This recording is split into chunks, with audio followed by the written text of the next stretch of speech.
Hello all, welcome to Cinemax Reviews. Today's review of the film Mass Jatra, starring by Mass Maharaja Raviteja, and ఈ మూవీని direct చేసింది భాను భోగవరపు. అది కాదు రవితేజ గారు, ఎంతకాలం ఎలా రొట్ట మాస్ కమర్షియల్ మూవీస్ తీస్తారో చెప్పండి.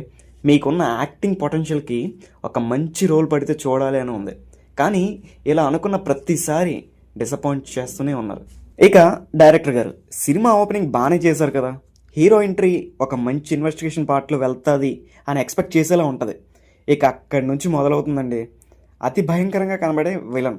అతనికి ఒక గ్యాంగ్, అందరూ కలిసి చేసే స్మగ్లింగ్, దీన్ని ఆపడానికి వచ్చిన హీరో.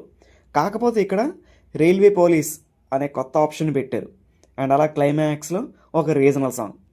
ఇదే సినిమా మెయిన్ ప్లాట్. ఇలా అయితే ఎలా మాస్టరు, ఎంతకాలం ఇలా రొట్టనే చూపిస్తారు చెప్పండి. రవణ looks okay, entry okay, Bheems ఇచ్చిన బీజిఎం ఓకే, మరి స్టోరీ ఎక్కడండి? సినిమాలో నాకు నచ్చినవి ఏమైనా ఉన్నాయంటే అది రవితేజ గారి యాక్టింగ్ అండ్ లుక్స్ కూడా బాగున్నాయి compare to other recent movies.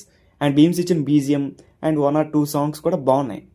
అంతకు మించి ఇక సినిమాలో ఏం లేదు అనిపించింది. ఇంకొకటి మాట్లాడాలి గురుగారు, క్రాక్ మూవీలలో ఒక సీన్ని రీక్రియేట్ చేయాలి అనుకుంటారు, ఆ సీన్ అయితే బాగుంది, ఎంతైనా ఒరిజినాలిటీ మిస్ అయింది అనిపించింది. నాకైతే సినిమా కంప్లీట్ అయ్యే టైంకి క్రాక్ మూవీని మళ్ళీ తీసారా అనే ఫీలింగ్ అయితే వచ్చింది. ఇక నెగిటివ్స్ విషయానికి వస్తే బ్యాడ్ స్టోరీ రైటింగ్, కమర్షియల్ ఎలిమెంట్స్తో, డైలాగ్స్తో, ఫైట్స్తో సినిమా నడవదు మాస్టారు.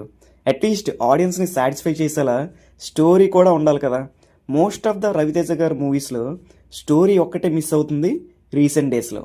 ఇక క్యారెక్టర్స్ విషయానికి వస్తే రవణ యాక్టింగ్ బాగుంది. శ్రీలీల విషయానికి వస్తే ఒక కమర్షియల్ మూవీలో కొన్ని రొమాంటిక్ సీన్స్ అలాగే కొన్ని సాంగ్స్ కోసం పెట్టినట్టు క్లియర్గా తెలిసిపోతుంది. ఇక నవీన్ చంద్ర గారి యాక్టింగ్ కూడా ఓకే అనిపిస్తుంది తప్పితే మరీ అంత హైప్ ఇచ్చేలా ఉండదు. ఫైనల్ ఈ మూవీ నాకైతే యావరేజ్ అనిపించింది, బట్ రవణ కోసం అలా ఒకసారి ట్రై చేయొచ్చు. మూవీ చూసాక మీ ఒపీనియన్ని మాతో షేర్ చేసుకోండి. అండ్ రివ్యూస్ నచ్చితే లైక్ చేసి సబ్స్క్రైబ్ కూడా చేసుకోండి.